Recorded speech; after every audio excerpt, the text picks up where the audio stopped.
Kenapa saya salah sebut? Karena kalau saya sebutkan tanggal 18,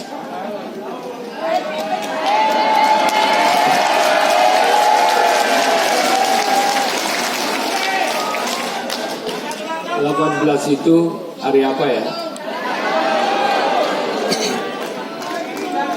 Hari ini tanggal 18 Agustus 2024.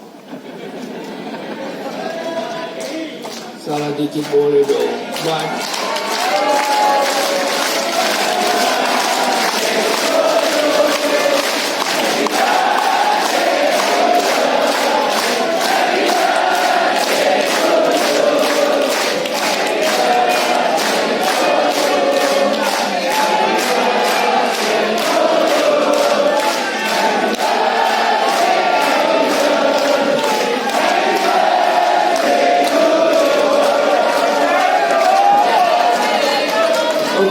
Oke.